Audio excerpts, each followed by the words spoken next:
گیم آف ترونز فقط بازی تاج و تخت نیست، بازی سقوط هم هست. سقوط شخصیت‌هایی که فکر می‌کردیم نجات دهندن ولی خب اینطور نبودن. امروز می‌خوایم بریم سر وقتی که چی شد بعضی از شخصیت‌های گاد سقوط کردن و پشت صحنه‌های واقعی که هنوز خیلی‌ها نمی‌دونن. سقوط برن از ارتفاع برج شروع سقوط وستروس بود، ولی سقوط اصلی وقتی بود که برن دیگه انسان نبود. برن توی فصل یک بچه خیلی کنجکاو بود، ولی وقتی تبدیل شد به Three Eyed Raven تمام احساسات انسانیش مثل ترس، خشم، نفرت، عشق همش از بین رفت. در نقشه اصلی جورج مارتین برن قرار بود تاریک ترین پایان رو داشته باشه، یک پادشاه بدون احساس، یک نماد قدرت، حتی اگه دست بیگناه ترین فرد هم بیفته انسانیتش قربانی میشه. حتی سازنده ها گفته بودن ما برن رو از عمد ساکت نگه داشتیم تا پایان بندی براتون سورپرایز بشه. پس در حقیقت برن سقوط نکرد، برن انتخاب شد و این خودش ترسناک‌ترین سقوط دنیاست. خیلی هستن که میگن سقوط دنریس ناگهانی بود، اما این اولین حقیقت تاریکه. سقوط دنریس از روزی شروع شد که دنیا بهش گفت تو حق داری حکومت کنی. توی کتاب آخرین جمله‌ای که دنریس میگه اینه: وقتی دیگران رو برای صلح آتیش میزنم پس صلح چه ارزشی داره؟ چیزی که سریال مجبور شد توی 10 دقیقه جمعش کنه. وقتی شما 7 فصل برای ساختن یک قهرمان زمان میذاری و فقط نیم فصل برای خراب کردنش، پس اون سقوط دیگه طبیعی نمیشه، یک شوک مصنوعی میشه. سازنده ها یک بخش زیادی از سکانس هایی که دنریس داشته تاریک تر میشده رو حذف کردن تا سقوطش سریعتر اتفاق بیفته. حتی بازیگر دنریس توی یکی از مسابقه‌هاش میگه که انگار یک دکمه خاموش روشن کردن برای دیوونه شدن من زده بودم. و حتی جمله معروف دنریس که میگه من چیزی که میخوام و با آتش و خون به دست میارم، سازنده ها راجع به این جمله گفتن که دنریس قربانی موفقیت خودش میشه و به همین دلیل هم هست که سقوط میکنه.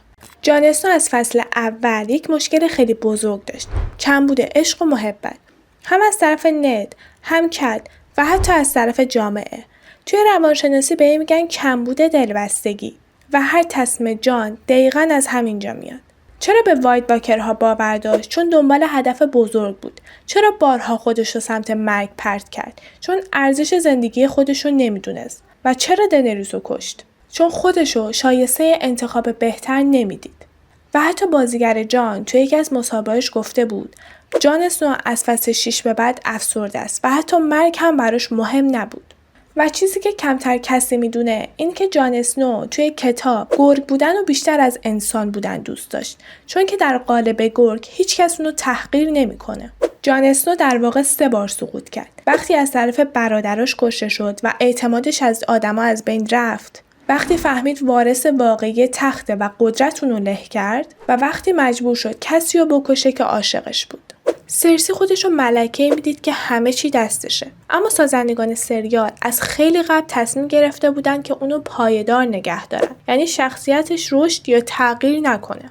توی کتاب‌ها سرسی پیشگویی کامل داره که توسط کسی به اسم برادر کوچکتر خفش میکنه. این فکت توی سریال حذف شد، اما توی پشت صحنه کاملا مشخصه که حذفش باعث شد سرسی از همون اول کامل نشه.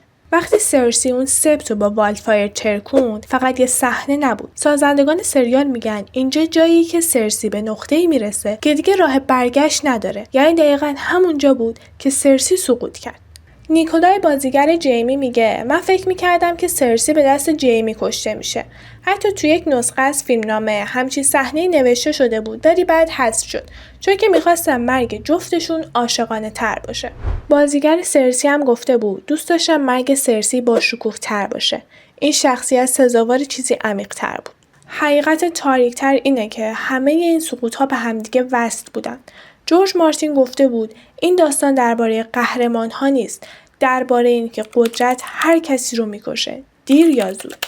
حالا توی کامنت ها برام بنویس که کدوم سقوط برات جالب تر بود و منو ساب کن، اون زنگوله رم بزن.